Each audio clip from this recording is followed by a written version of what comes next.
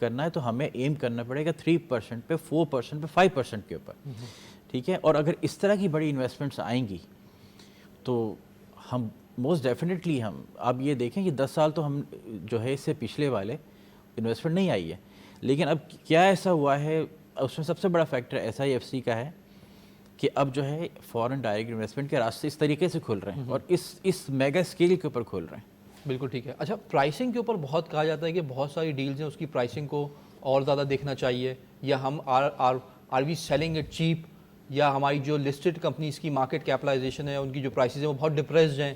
تو what do you think کہ ہمیں یہ کنٹینیوس مومنٹم انٹرنلی اگر ہم جنریٹ کریں اور اکانومی میں جو ہماری لسٹڈ کمپنیز ہیں ان کی جو پرائسنگ بہتر ہو تو زیادہ بہتر انفلوز ہم لا سکتے ہیں, because very depressed pricing, price to book value اگر دیکھیں اپنی listed oil and gas sector کی کمپنیز کی تو بک ویلیو کے آدھے پونے ریٹس کے اوپر چل رہی تھی ابھی کچھ 2-3 مہینے پہلے تک. What do you think about it? دیکھیں بات یہ ہے کہ پرائس لو ہو یا ہائر سائڈ پہ ہو, کوئی بھی اتنی میجر کمپنی دنیا کی, جو کہ میں نے ابھی آپ کو بتایا کہ سب سے بڑی آئل کمپنی ہے, اس ڈیل کی ہم ایگزامپل لے لیتے ہیں ایز اے ٹیسٹ کیس, وہ کسی بھی کمپنی کا 40% شیئر ایکوائر نہیں کرے گی انٹل اینڈ انلیس ان کو بہت کیٹیگوریکلی کلیئر ہو یہ چیز کہ اس کا جو ریپیٹریشنری پوٹینشیل ہے وہ بہت زیادہ ہے. ٹھیک ہے, اب کیا ہوتا ہے کہ اگر یہ بارش کا پہلا قطرہ ہے, پہلی میجر ڈیل ہے, تو دس از پریٹی مچ آبویس کہ ان کمنگ ایئرس جو ہم انڈر سیل نہیں کریں گے, ہم اس کو مارکیٹ کمپیٹیٹیو ریٹ پہ ہی سیل کریں گے. دیکھیں کوئی بھی انویسٹر ہوتا ہے, آپ اس کو اوور سیل نہیں کر سکتے کیونکہ وہ ہم سے زیادہ سمجھدار ہے. ٹھیک ہے, جو انویسٹر ہوتا ہے جس کے پاس پیسہ ہوتا ہے وہ ساری چیزوں کو فیکٹر ان کر کے پھر وہ اس چیز کی پرائس کے اوپر نیگوشیٹ کر کے کوئی ایگریمنٹ کرتا ہے. تو ہمیں اس طرح کی ڈیلز کو, اس طرح کی چیز کو ہمیں یہ نہیں سمجھنا چاہیے کہ ہم انڈر سیل کر رہے ہیں, ہمیں اس کو ایک انکریمنٹل پروسیس سمجھنا چاہیے. بالکل ٹھیک ہے. ٹھیک ہے, ڈیل آفٹر ڈیل ہماری جو جنرل اکنامک کنڈیشنز ہیں and value of our shares ہے, ٹھیک ہے, وہ امپروو کریں گی. بالکل ٹھیک ہے. اور ابھی پتہ ہے ابھی پچھلے 3 ویکس کے اندر ہم نے 20% جو ہے ریز دیکھ لیا ہے. بالکل ٹھیک ہے. بالکل ٹھیک ہے. I think very important point sir. Over all economic direction میں کیا 2 امپورٹنٹ سجیشنز ہیں, 2 سے 3 امپورٹنٹ سجیشن جو کہ SIFC کو دینا چاہیں گے ان ٹرمز آف ٹیکسیشن اور ٹیکسیشن ریفارمس, بیکاز منسٹری آپ کو دیکھ رہی ہے؟ دیکھیں, پہلا تو ہمیں ایگزمپشن والے مائنڈ سیٹ سے نکلنا ہے. ٹھیک ہے, ہمیں کوئی انویسٹمنٹ آ رہی ہے اس کو ایگزمپشن دینے کی دنیا میں کہیں نہیں دی جاتی ہے. کتنی بڑی انویسٹمنٹ میں آ رہی ہے, کتنا بڑا بھی میجر انجیکشن ہو رہا ہے, آپ کو انویسٹمنٹ ایگزمپشن کا کانسیپٹ ختم کرنا ہوگا پاکستان سے. آپ ریڈیوس ریٹ پہ لے کے آئیں لیکن ان کو اس بزنس کو ٹیکس دینے کی عادت ڈالیں, پہلی بات تو یہ. دوسری چیز یہ کہ جو ٹیکس فائلرز ہیں, ان جو لوگ آلریڈی ٹیکس میں, ان کو فیسیلیٹیشن دینی چاہیے, اس لیے کہ ان کو یہ پتہ ہو کہ میں ٹیکس میں آیا ہوں تو وہ میں نے کوئی گناہ نہیں کیا یا میں نے کوئی غلط کام نہیں کیا, میں آیا ہوں تو مجھے فیسیلیٹیشن. میں جب فیسیلیٹیشن کہہ رہا ہوں تو یہ نہیں کہ ان سے سوال نہیں پوچھے جائیں کہ ان کی اکاؤنٹ کے بارے میں, لیکن کچھ جگہوں پہ بہت زیادہ کمپلیکس کمپلائنسز آ جاتی ہیں جو کہ آدمی بزنس کرے یا کمپلائنسز کرے. تو یہ بیسکلی وہ ہے میں نے ابھی تھوڑے دن پہلے ایک بات ہو رہی تھی کہ ایگریکلچر کا پروجیکٹ آ رہا ہے گرین پاکستان, اس میں بھی انویسٹرز کو انہوں نے ایگزمپشن دی ہے. میں نے ایگزمپشنز نہیں دی جاتی دنیا میں کہیں بھی, ہمیشہ وہاں پہ ریڈیوس ریٹ ہے. اور یہی پاکستان کے جو بیسک بنیادی غلطی ہے وہ یہی ہے. آپ نے دیکھا اکنامک زون بنتے ہیں, جب تک وہ ایگزمپشن پیریڈ ہوتا ہے بوم آ رہا ہوتا ہے, جیسے ایگزمپشن پیریڈ ختم ہوتا ہے سارا بوم ختم ہو جاتا ہے. تو وہ جو ٹرکل ڈاؤن افیکٹ اکانومی کا ہمیشہ ٹیکس میں, وہ ہم مس کر جاتے ہیں. بالکل ٹھیک ہے. I think sir what's your take? یہ بالکل درست فرما رہا ہے. دیکھیں کہ ایگزمپشن اس وقت دی جائے جب ہم ویک بیس پر ہوں. ابھی جیسے ہی پچھلے 3-4-5 مہینے سے سچویشن چینج ہوئی ہے, آپ نے دیکھا SIFC جب سے ایکٹیو ہوئی ہے ایک سرٹینٹی کریٹ ہوئی ہے اور اب ایک اسٹرانگ فوٹنگ پر آ گئے ہیں. تو انویسٹرز پوائنٹ آف ویو سے بھی دیکھیں, کیونکہ دیکھیں انویسٹرز اپنے پیسے کو لے کے جہاں پر بھی جاتا ہے وہ کاسٹ بینیفٹ کلیئر کٹ دیکھتا ہے, اس میں انسرٹینٹی کو ضرور اکاؤنٹ فار کرتا ہے. وہ انسرٹینٹی سگنیفیکنٹلی ریڈیوس ہوئی ہے الیکشن کی اناؤنسمنٹ کے بعد, اور باقی کیونکہ انٹرنل انویسٹرز بھی ایز ویل ایز باہر والے بھی وہ یہ دیکھ رہے تھے کہ اکانومی جائے گی کہاں پر, اور یہ سوال پوچھا جا رہا تھا الیکشن ہوگا یا نہیں ہوگا وغیرہ وغیرہ وغیرہ. جیسے ہی سرٹینٹی کریٹ ہوئی ہے لوگ آئے ہیں, تو ڈیفینیٹلی ان کو ہم اگر بہت زیادہ کنسیشن نہیں بھی دیں تو انویسٹمنٹ آئے گی. ضرورت اس بات کی کہ پروسیس کنٹینیو ہونا چاہیے. اب اس میں کسی قسم کا ابہام نہیں رہنا چاہیے کہ وقتی طور پہ یہ ہو گیا شارٹ ٹرم, جیسے کہ ماضی میں ہوتا رہا. یہ غلطیاں ہوئیں کہ ایک انویسٹر کسی خاص پالیسی کو دیکھ کر آیا, اس نے ڈیسیجن لیا, بعد میں پتہ چلا جس نے وہ پالیسی بنائی تھی وہ ٹیم فارغ ہو گئی, اور جس کے کہنے پر وہ آیا تھا وہ تو اب نہیں ہے. اب اس سے دوسرے انویسٹرز کو ایک بڑا پور سگنل ملتا ہے, وہ رسک کی سچویشن کریٹ ہوتی ہے. وہ رسک اب کم ہو گئے ہیں, ایک سرٹن سچویشن کریٹ ہوئی ہے, اس کا فائدہ اٹھانا چاہیے ڈیفینیٹلی. اگر یہ پروسیس اس طریقے سے چلتا رہا تو آنے والے دنوں میں مزید انویسٹمنٹ بھی دیکھیں گے. ایک بات میں ایڈ کروں گا کہ آرامکو والی انویسٹمنٹ ڈیفینیٹلی ایک بہت سگنیفیکنٹ انویسٹمنٹ ہے, لیکن یہ بارش کا دوسرا قطرہ ہے. بیکاز کوانٹٹی وائز اتنا کوئی بڑا نہیں ہے لیکن سگنلنگ وائز پازیٹیو ہے. ہاں ایگزیکٹلی, کیونکہ اس سے پہلے 30 نومبر کو بھی ایک ڈیل ہوئی تھی, وہ جو وافی نے یہ شیل پاکستان کے 77% شیئر, اس کے بعد یہ تو ایک بہت بڑا چینج ہے. اچھا, اس کو گلوبل انویسٹرز بہت غور سے دیکھ رہے ہیں, تو ڈیفینیٹلی اس کے اسپائرل ایک ایفیکٹ ہوگا اور آنے والے دنوں میں مزید انویسٹمنٹ کی توقع ہے. بالکل صحیح. اچھا ایک بات, دو سیز جو ہے نا وہ ہمیشہ انویسٹر دیکھتا ہے, ایک کنٹینیوٹی آف پالیسیز اور کنسسٹنسی آف پالیسیز. یہ ذرا ذہن میں رکھنا چاہیے کہ جو پالیسی بنائے وہ لانگ ٹرم بنائے. سر ایک تیسرا سی بھی ہے SIFC, وہ تو ابھی سب سے زیادہ because continuity of policy and consistency of policy SIFC, مطلب لانگ ٹرم پالیسی بنائے تاکہ انویسٹر کو یہ ہو کہ میں اگر انویسٹ کر رہا ہوں تو مجھے یہ نہیں کہ 6 مہینے بعد میری پالیسی چینج ہو جائے. یہ ضروری ہے بہت زیادہ, بیکاز یہ بہت امپورٹنٹ ہے کہ جو اب اقدامات ہو رہے ہیں, سنگل ونڈو آپریشنز ہو رہے ہیں, اگر وہ تیسرا سی مسنگ ہے تو شروع کے دوسرے سی آگے نہیں بڑھ پائے گی. آپ نے ویلیو ایڈ کیا. Your take on that. بالکل. دراصل جو بھی کوئی بھی اکنامک یا فائنینشیل پلاننگ ہوتی ہے اس میں ریلائبلٹی بہت امپورٹنٹ ہے. اب اتنی جب آپ لانگ ٹرم انویسٹمنٹ کرتے ہیں کسی بھی پروجیکٹ کے اندر تو وہ 2-3 سال کے لیے تو ہوتی نہیں ہے, وہ 5 سال 10 سال 15 سال کے لیے کی جاتی ہے. ٹھیک ہے. اچھا, جو انویسٹر ہے وہ انکنسسٹنسی آف پالیسی صرف ایک صورت میں لائک کرتا ہے کہ اس کو فیسیلیٹیٹیو سٹیپس دے دیے جائیں. بالکل, مطلب ریگولیٹری کنٹرول اور ٹیکسیشن کو لو ڈاؤن کر دیا جائے. وہ صرف اس صورت میں کرتا ہے. اچھا, دوسرا میں ایک پوائنٹ یہ ایڈ کرنا چاہوں گا, ابھی بات ہو رہی تھی روشن ڈیجیٹل اکاؤنٹ کی. ہمارے پاس ایک تھوڑا سا ایک کریجیس اسٹیپ اگر ہم لے لیں تو ہم روشن ڈیجیٹل اکاؤنٹ کو بہت تیزی کے ساتھ ہم بوسٹ کر سکتے ہیں.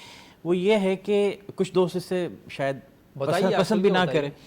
بات یہ ہے کہ آپ ریئل اسٹیٹ سیکٹر کو تھوڑا زیادہ ٹیکس کر دیں. صحیح ہے. اس زیادہ ایسے جیسے ہم ابھی بہت زیادہ ٹیکس کر رہے ہیں تو تھوڑا بڑھا دیا جائے, اسٹارٹ کرنا چاہیے. جی جی جی. تو اس کا اب اس وقت بھی یہ ہے کہ ہمارے جو اوورسیز پاکستانیز ہیں جو ان کی سب سے بڑی انویسٹمنٹ اس وقت بھی ریئل اسٹیٹ سیکٹر میں, تو سب سے بڑا ایونیو یہ ہے. اب جو کہ روشن ڈیجیٹل اکاؤنٹ کے اندر آپ چاہ رہے ہیں ریئل اسٹیٹ کو زیادہ ٹیکس کر دیں اور اوورسیز پاکستان کی انویسٹمنٹ, تو آپ چاہ رہے ہیں کہ نیٹ آف ٹیکس ریٹرن کم کریں اوورسیز پاکستانی کا. Is that what you seeing? نہیں, میں یہ کہہ رہا ہوں کہ روشن ڈیجیٹل اکاؤنٹ کو زیادہ لیوکریٹو بنا دیں as compared to real estate sector.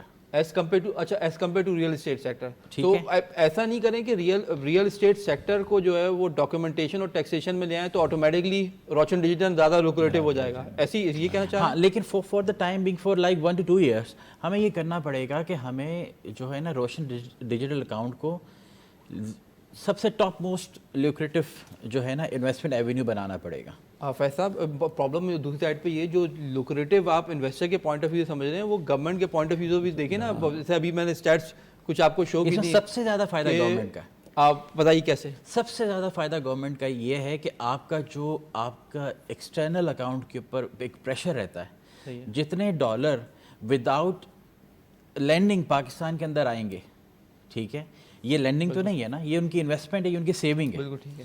Overseas Pakistanis کی. بالکل ٹھیک ہے. اتنا گورنمنٹ کے اوپر ایکسٹرنل اکاؤنٹ کے اوپر پریشر کم ہوگا. بالکل ٹھیک ہے. آئی تھنک یہ this is very good point, but that is one side of the equation, because government کو ایونچولی وہ سود یا ریٹرن اسلامک انویسٹمنٹ کی صورت میں واپس دینا ہے.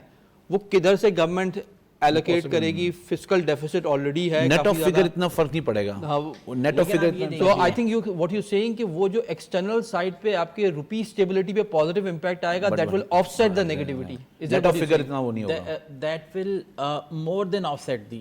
بالکل, کیونکہ آپ کو دوسری جانب جو ہے وہ انسٹیٹیوشن انویسٹر سے ادھار تو مانگنا پڑتا ہے. دیکھیں پاکستان میں 30 سال تک ریمیٹنس کو فری رکھا گیا, ٹیکس فری رکھا گیا, کچھ بھی نہیں ہوا, بیکاز وہ ریمیٹنس جو ہے نا وہ یہاں کے ٹیکس کے نظام کو کمزور کر دیا اس نے. صحیح. تو ریمیٹنس کو آپ نے جیسے نا گھوم کے آ جاتی ہے وہ ریمیٹنس کو ایگزام کرنے کا کوئی فائدہ نہیں ہوا. دیکھیں دنیا میں ڈیولپ اکانومیز ہوئی ہیں جہاں پہ لوگوں نے ٹیکس دے کے اکانومی ڈیولپ ہوئی ہیں, تو آپ کو ان کو نیٹ آف فگر جو ہے نا وہ فرق نہیں پڑے گا. ہاں یہ کہ فورن ایکسچینج آپ کے زیادہ آ جائے گا جو آپ بات کر رہے ہیں, بٹ نیٹ آف جو ہے وہ آپ کی بات کی پیمنٹ تو اس کو پھر جا کے گورنمنٹ کو امپیکٹ ہوتی ہے. Very interesting point, was wonderful discussion sir. Faisal sahab, it was wonderful having you. Anwar Saab, it's always great having you, sir. Faiz Saab, it was wonderful first time we met, but it was very healthy discussion. Nazreen, we need to understand کہ یہاں سے short term economic measures بہت اچھے لیے جا رہے ہیں. SIFC جس طرح میں نے آپ کو کہا کہ تیسرا سی ہے کنسسٹنسی آف دا پالیسی میں, تیسرا سی جو ہے وہ SIFC ہے, تاکہ اس کو آگے چل کے شارٹ ٹرم میجرز کو لانگ ٹرم امپرومنٹس میں ٹرانسلیٹ کیا جا سکے. اسٹیٹ بینک آف پاکستان نے شرح سود برقرار رکھی ہے, فارن انویسٹمنٹس آنا شروع ہو گئی ہیں, لیکن but that's again a short term measure. یہاں پہ اس کو medium to long term measures میں ٹرانسلیٹ کرنے کے لیے پالیسیز کی کنسسٹنسی کو بحال رکھنا بہت ضروری ہے. ناظرین, اس کے ساتھ ہی ہمارے پروگرام کو وہ ختم ہو جاتا ہے. اپنے میزبان باقر عباس جعفری کو اجازت دیجیے. اللہ حافظ.